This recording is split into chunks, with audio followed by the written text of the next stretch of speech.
ছেলেরা কতটা আজব হয় তাই না?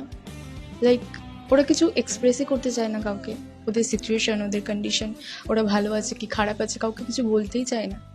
ওদের সামনে যখন আমরা থাকি তখন ওরা এমনভাবে নিজেদেরকে প্রেজেন্ট করে যাতে ওরা খুব ভালো আছে, সবসময় একটা মুখে মিষ্টি হাসি নিয়ে থাকে, সবসময় একটা আনন্দর মধ্যে থাকে, আমাদেরকে দেখায়। কিন্তু অ্যাকচুয়ালি না, আমাদের দেখে হয়তো তাদের মনে হয় যে এর কি দুঃখ হতে পারে, এ তো এত খুশি হাসি খুশি সবসময় থাকছে, এত আনন্দ ফুর্তির মধ্যে আছে।